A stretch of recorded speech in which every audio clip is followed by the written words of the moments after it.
Quand le sixième ange sonna de la trompette, Dieu a grandement aidé Israël. Nous comprenons que les 3 dernières trompettes sont toutes pour détruire l'humanité. La 5e trompette consiste à faire souffrir les humains appartenant à Satan, les tourmenter pendant 5 mois, afin que les anges justes, les anges autrefois liés par le diable, soient libres. Alors ils sont venus attaquer ceux qui appartiennent à Satan, pour que tous ceux qui appartiennent à Satan soient tourmentés pendant 5 mois, une souffrance indicible, mais ensuite, quand le 6e ange sonne de la trompette, ce n'est plus du tourment, mais l'extermination de l'humanité, directement en l'espace d'1 heure. Juste 1 heure. Un jour, DJ fixe, tel an mois jour et heure, pour détruire directement un tiers de l'humanité. Lisons ce qui concerne le moment où le 6e ange sonne de la trompette. Quand aura lieu cette destruction? Frère Heber ressent dans son esprit que ce pourrait être en 2038, ou bien entre 2038 et 2042, peut-être en 2038. C'est possible. Lisons cela ensemble. Le 6e ange sonna de la trompette. Et j'entendis une voix venant des 4 cornes de l'autel d'or qui est devant Dieu, dire au 6e ange qui avait la trompette: libre les 4 anges qui sont liés sur le grand fleuve Euphrate. Et les 4 anges furent délices, eux qui se tenaient prêts, préparent pour l'heure, le jour, le mois et l'année, afin de tuer le tiers des hommes. Le nombre des troupes de la cavalerie était de 200 millions.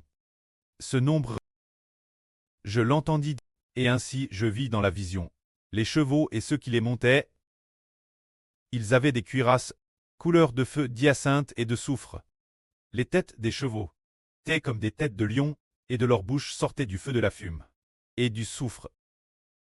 Ils en crachaient. Par ces 3 flots, le feu, la fume et le soufre qui sortaient de leur bouche. Le tiers des hommes fut tué. Le pouvoir des chevaux était dans leur bouche et dans leur queue. Leur queue était semblable des serpents, ayant des têtes et cestes avec elles qu'ils faisaient du mal. Les autres hommes, qui ne furent pas tués par ces flots, ne se repentirent pas des œuvres de leurs mains. Ils ne cessèrent pas d'adorer les démons et les idoles, d'or, d'argent, de bronze, de pierre et de bois, qui ne peuvent ni voir, ni entendre, ni marcher, et ils ne se repentirent pas de leurs crimes, ni de leurs meurtres, ni de leur sorcellerie, ni de leur impudicité, ni de leur vol. C'est le récit de la 6e trompette, décrivant comment un tiers de l'humanité est tué. Ce moment-tel, notre jubile, viendra très bientôt, quand l'ange sonne du corps. Dieu a établi sa bonne volonté. Regardons donc en détail le contenu de la 6e trompette. Qu'est-ce que c'est dire que lorsqu'on sonne, le 6e ange sonne de la trompette. Il y a une voix qui sort de devant Dieu. Des 4 cornes de l'autel d'or. Les 4 cornes, nous savons que l'autel a 4 cornes. L'autel d'or a aussi 4 cornes. Les 4 cornes sont des cornes comme celles des buffles ou des bliers. C'est dire que cette corne signifie l'autorité. Alors les 4 cornes de l'autel d'or sont comme ce que Dieu dit dans le livre de Zacharie. Il y a un mystère, c'est le livre de Zacharie, qui raconte qu'il y a 4 cornes qui attaquent le peuple de Dieu. Alors il y a 4 messagers utilisés par Dieu, tenant des marteaux pour briser ces 4 cornes des nations de Satan. Ces 4 cornes des nations de Satan. Le frère Heber les a vus, se dire qu'il y a un serpent qui a 4 têtes. Le frère Heber a hervé une fois qu'il y avait un serpent dont 2 têtes étaient le Royaume-Uni et les États-Unis. Ils ont aussi hervé qu'un serpent avait 4 têtes. 4 têtes. Ce serpent s'approchait sans cesse quand il est arrivé près du frère Heber. Le frère Heber a eu peur, s'est effondré et s'est réveillé. Ce sont ces 4 têtes qui sont les 4 royaumes de Satan, ce qui signifie 4 régimes. Alors l'autel d'or dans l'Apocalypse. Ces 4 cornes font référence 4 frères. 4 frères détenant l'autorité, ou signifie 4 rois qui posent de l'autorité, ayant l'autorité. priant dans l'autel d'or. 4 frères. Alors ces 4 frères régnant comme rois, ils ordonnent directement un ange, ordonnent au 6e ange qui sonne de la trompette. Dli, les qui sont lits sur le grand fleuve Euphrate. Ces 4 angels. Alors il semble que cet ange qui sonne de la trompette est exécuté. La voix des 4 cornes de l'autel d'or. Cela prouve que l'autel d'or 4 cornes est le lieu où les frères des 24 vieillards prient. Cela raconte que les frères des 24 vieillards ont une grande puissance dans la prière. Leurs paroles représentent Dieu. Alors ils ont ordonné Alors cet ange a dit, les 4 anges lient sur le grand fleuve Euphrate.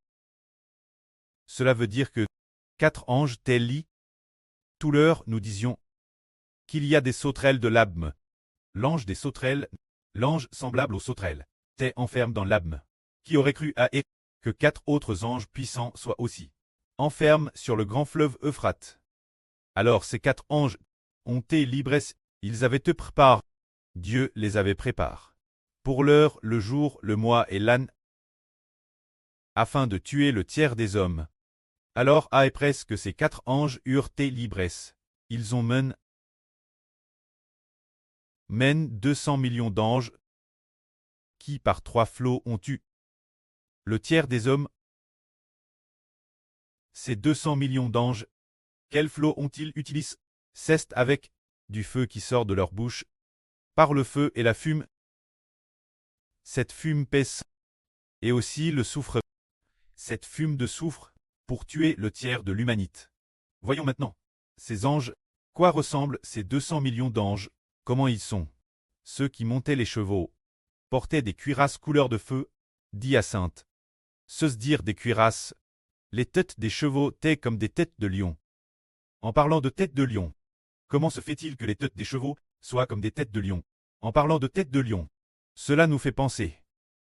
La tête de lion, qui ressemble un peu celle des chérubins.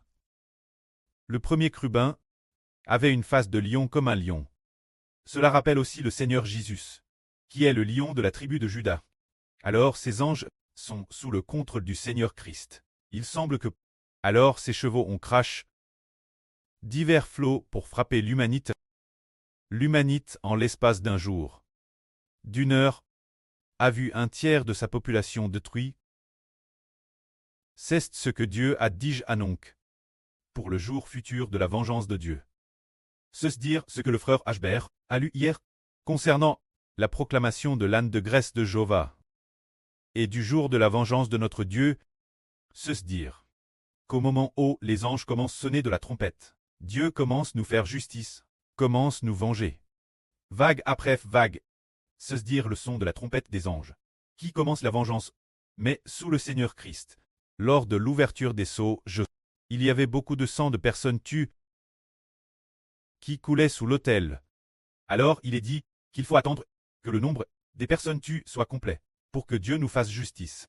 Puis, quand vient le moment de sonner de la trompette, lorsque le 7e sceau est ouvert et que les anges commencent à sonner, Dieu commence à nous faire justice au peuple de Dieu. Soudain le frère Ashbert, append aux 7 dernières ânes, divise en 3 ans et demi d'avant et 3 ans et demi d'après. Alors les 3 premières années et demie, et le mistre des 3 dernières années et demie, seront expliqués aux frères et sur l'avenir. Il semble que les 3 dernières années et demie soient la grande tribulation. Les 3 premières années et demie, comment devrions-nous les qualifier? Nous l'expliquerons l'avenir. Concernant ces mistres, le moment venu, le précleste permettra aux frères Ashbert de comprendre pleinement. Et cela sera expliqué aux frères et sur. Alors, ces personnes tues, qui sont-elles? Ce tiers de personnes détruites sont tous des gens de Satan. Tous ceux qui appartiennent Satan. Tous des descendants d'anges tchous. Des descendants du diable. Mais qu'en est-il de ceux qui restent? Ceux qui n'ont pas tué. Ceux qui n'ont pas tué. Ceux qui n'ont pas tué par ces flots. Ne se sont toujours pas repentis. Ils continuent d'adorer des idoles, de faire le mal, d'adorer des idoles et de se livrer l'immoralité, d'adorer toutes sortes de mauvais esprits, et de commettre des vols et toutes sortes d'impurés. Alors pourquoi ne se repentent-ils pas? C'est pour une seule raison. C'est que l'intérieur d'eux, ils ne peuvent plus changer, ils ne peuvent pas se repentir. Parce que ceux qui se repentent sont les enfants de Dieu, eux seuls peuvent se repentir. Les sujets de Satan, l'esprit qui est en eux, appartient au diable. Il ne peut pas changer. Seulement si l'esprit intérieur a DJ, seuls ceux que Dieu a prédestinés et choisis. Eux seuls peuvent se repentir et accepter le salut, recevoir l'esprit du Seigneur Christ et l'esprit du précleste. Mais ceux qui appartiennent Satan ne pourront jamais se repentir. Dieu a DJ prédestin. Prédestin que ceux qui appartiennent Satan représentent les 2/3 de l'humanité. Et ceux qui appartiennent Dieu représentent 1/3 de l'humanité. 1/3 des hommes est sauve. 2/3 des hommes sont détruits. Alors, c'est pour une raison. C'est que dans le ciel, 1/3 des anges se sont révoltés contre Dieu. C'est pourquoi Dieu veut obtenir 1/3 de l'humanité, afin de compenser ce que Dieu a perdu. Ces anges qui se sont révoltés contre Dieu, afin de combler le nombre de... C'est très mystérieux. Mais parmi ce tiers de personnes sauves, Dieu a établi 144 personnes comme rois et comme prêtres, pour que leur rang dépasse madame celui des anges. C'est vraiment si merveilleux, si merveilleux. Frère Hébert pensait aussi, comment se fait-il qu'à la fin, notre pouvoir soit encore plus grand que celui des anges? C'est vrai, plus grand que celui des anges. Maintenant nous comprenons que c'est plus grand que les anges tchous. Les anges tchous, ce sont souvent les serpents dans nos rêves, ce sont les anges tchous. Mais c'est merveilleux, le serpent du RVE a pourtant été par nous, cras sous nos pieds. Et détruit, frère Hébert a cras sous ses pieds. Et détruit plusieurs grands serpents, TRS grands comme la cuisse de frère Hébert. De TRS grand serpent. Il a aussi Hervé, qu'il mordait avec ses dents, et coupait le corps du serpent, détruisant ainsi le serpent. Aussi, dans un RVE, il a Hervé qu'il utilisait une houe pour couper la tête du grand dragon. Et en extraire sa cervelle. Cela démontre notre autorité, bien plus grande que celle des anges tchous. Si vraiment, les anges tchous étaient terrestres puissants, et nous dominaient, alors, chaque jour, nous serions attaqués quotidiennement. Et madame, on ne sait pas combien de fois, par jour, nous serions attaqués. Si vraiment leur autorité était si redoutable, une seule attaque suffirait. Pour que nous ne puissions plus nous relever, n'est-ce pas? Si leur force, leur pouvoir était plus grand que le entre déesse qu'ils nous soumettraient une fois, toute notre vie serait complètement en chaîne. Jusque ce que la septième trompette sonne. Pour que nous soyons enfin libres, n'est-ce pas? Mais pour nous, c'est différent. Les hommes clestes détient l'autorité royale. Ainsi, l'homme cleste est vainqueur des anges tchous. Mais les enfants de la nouvelle terre, il se peut que beaucoup d'entre eux doivent attendre que la septième trompette sonne, pour enfin se libérer de la domination des anges tchous. Mais pour l'homme cleste, le précleste nous a établi roi. Et ce roi, envers les anges tchous, nous sommes comme des rois, qui peuvent les détruire s'ils nous attaquent. Nous, au nom du Seigneur Christ, déclarons et les détruisons. C'est ce qui nous montre que notre autorité, par le Seigneur Christ, est d'une grande puissance pour détruire les anges tchous. Que la gloire soit auprès et au Seigneur. Amen.